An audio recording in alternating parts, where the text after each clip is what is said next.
Halo Sobat Hua, pasti pada penasaran kan dengan kelanjutan BTTH Ranah Dewa? Oke lah, tanpa berlama-lama lagi, yuk langsung masuk ke alur ceritanya.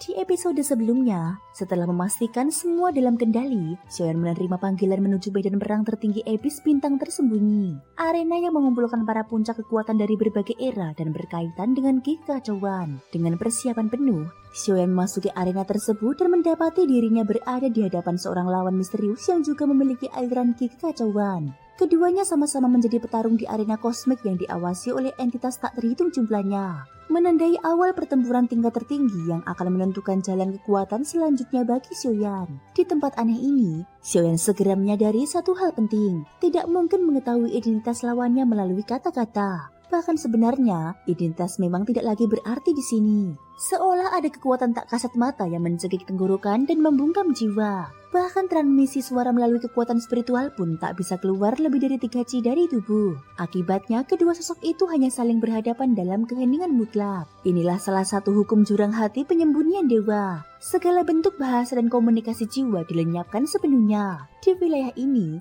satu-satunya cara berbicara hanyalah melalui kekuatan, kehendak, dan pertempuran itu sendiri. Saat Xiaoyan akhirnya memastikan bahwa komunikasi benar-benar mustahil, tubuh lawannya tiba-tiba sedikit bergetar. Dan pada saat yang sama, Xiaoyan juga merasakan bahwa pembatas tak kasat mata yang menahannya telah lenyap. Dia sekarang bisa bergerak kembali. Namun sebelum dia sempat bereaksi lebih jauh, tak ada teriakan, tak ada peringatan, dan tidak ada tanda-tanda. Yang ada hanya ledakan niat membunuh murni yang mencapai puncaknya. Sosok di depannya seolah melompati ruang dalam sekejap, menerjang langsung ke arahnya sambil membawa tekanan mengerikan yang terasa mampu merobek langit. Serangan itu lurus, brutal, dan mematikan seperti serangan pemusnah klan yang ditujukan untuk menghapus eksistensi lawan sepenuhnya. Aura kekuatan yang terpancar darinya jauh melampaui hampir semua musuh yang pernah dihadapi Xiaoyan sebelumnya. Rasanya seperti menghadapi binatang buas purba dari era kekacauan yang baru terbangun. Terlalu cepat, pupil Xiaoyan mengecil. Naluri bertarungnya langsung menegang. Tanpa ragu, telapak kakinya meledakkan kilat dan tubuhnya menghilang dari tempat semula. Hanya sepersekian detik kemudian, boom! Pukulan lawan menghantam posisi Xiaoyan sebelumnya. Namun yang mengejutkan, tidak ada ledakan dahsyat seperti biasanya. Yang muncul hanyalah lingkaran riak abu-abu yang sangat terkondensasi, menyebar perlahan ke segala arah. Di mana riak itu lewat, tanah beku di sekitarnya hancur tanpa suara menjadi bubuk halus. Lalu runtuh membentuk kawah raksasa tak berdasar. Ini bukan sekedar kekuatan biasa. Ini adalah kekuatan hukum pemusnahan. Sebuah kekuatan yang seolah mampu menghapus segala bentuk materi dari keberadaan. Hati Xiaoyan bergetar diam-diam. Untung kecepatanku cukup tinggi. Jika pukulan tadi mengenainya langsung, akibatnya pasti sangat parah. Namun lawannya tidak memberi waktu berpikir. Setelah serangan pertama meleset, sosok itu sama sekali tidak berhenti. Mata berapi abu-abunya langsung mengunci posisi baru Xiaoyan. Tubuhnya kembali kabur. Namun kali ini bukan sekedar serbuan lurus. Gerakannya berubah aneh dan sulit diprediksi. Seolah dia mampu membaca celah ruang dan memperkirakan pergerakan Xiaoyan lebih dahulu, lalu menyerang dari sudut yang mustahil. Serangannya tetap sederhana, tanpa teknik rumit, tanpa jurus indah. Hanya kekuatan jasmani paling purba yang dipadukan dengan aura kehancuran. Namun Xiaoyan tidak panik. Dia memahami satu hal, sekuat apapun kekuatan pemusnahan itu, selama tidak menyentuh dirinya maka tidak ada artinya. Ketika lawan mendekat sekali lagi, Xiaoyan tidak sepenuhnya menghindar.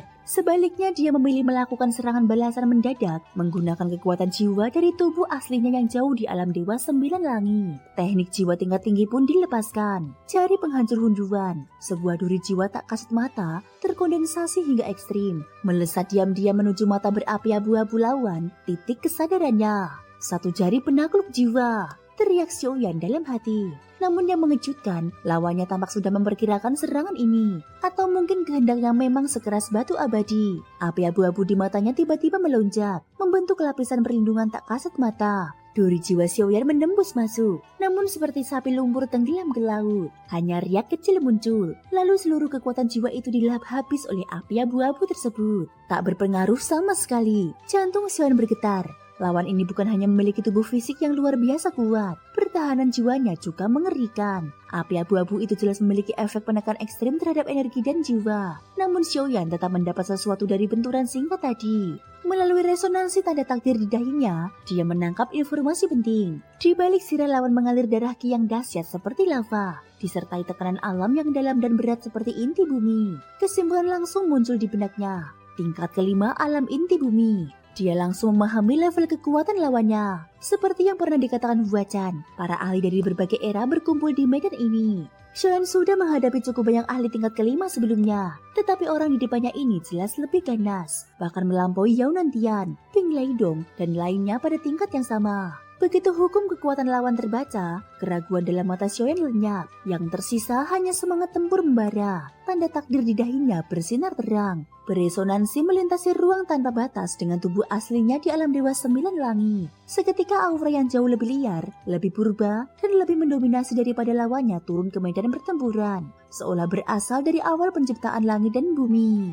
Aksara dewa emas muncul di tubuh Xiaoyan seperti naga yang melata. Darah, otot, dan tulangnya mengembang dengan suara gemuruh. Tubuhnya mulai membesar. 100 zang, 1000 zang, 10.000 zang. Dalam satu tarikan nafas di tengah medan pertempuran kekacauan berdirilah raksasa emas yang menopang langit. Itu adalah wujud sejati Yuan Shen raksasa Xiaoyan. Tekanan tak kasat mata yang sebelumnya menekan semua makhluk di area kini terasa seperti lapisan tipis yang mudah ditembus oleh kekuatan tubuh raksasa ini. Transformasi ini bukan tanpa dasar. Dari pengamatannya terhadap ledakan kekuatan klan penjara langit kuno, Xiaoyan memahami inti ras Yuan Shen, menyerap dan menjadikan segala kekuatan sebagai milik sendiri, lalu meledakkannya dalam bentuk daya tempur absolut.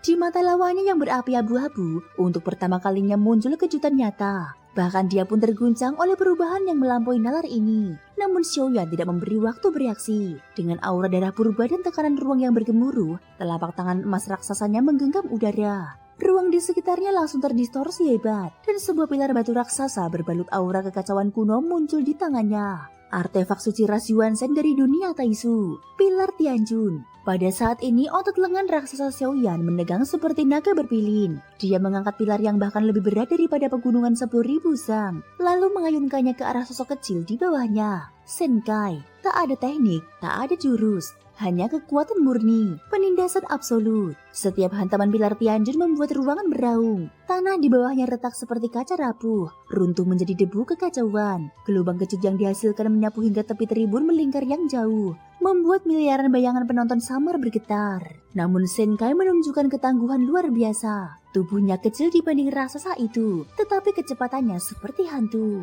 Berkali-kali dia lolos pada detik terakhir sebelum tertimpa pilar raksasa, sambil terus melontarkan pukulan yang memancarkan gelombang api abu-abu untuk mencoba menembus pertahanan tubuh Yuan Shen. Api abu-abu itu memang sangat berbahaya. Saat mengenai kulit emas Xiaoyan, terdengar desisan dan muncul bekas hangus, bahkan mampu mengikis sedikit darah Qi. Tetapi tubuh Yuan Shen memiliki darah Qi seluas samudra bintang. Kerusakan sekecil itu pulih dalam sekejap. Di dalam hati, Xiaoyan menyimpulkan dengan tenang, api pemusnahanmu memang kuat, tetapi di hadapan darah Qi absolutku, selama kau tak mampu menembus pertahanan, kau tak akan bisa melukaiku. Cukup menunggumu kelelahan, maka kemenangan akan datang sendiri. Dengan keyakinan itu, serangan Xiaoyan menjadi semakin brutal. Pilar Tianjun berayun seperti badai tanpa henti, memaksa Senkai terus menghindar dan menangkis dalam keadaan tertekan, sepenuhnya kehilangan inisiatif. Setiap gerakan penghindaran yang dia lakukan harus menanggung getaran dahsyat dari kekuatan murni tersebut, menguras energinya sedikit demi sedikit. Thank you guys sudah mendengarkan ceritaku di episode kali ini sampai akhir. Ikutin terus kelanjutan episode berikutnya ya. Terima kasih buat kalian semua yang udah subscribe, like, dan komennya. Semoga hari kalian menyenangkan. Sampai jumpa dan bye-bye.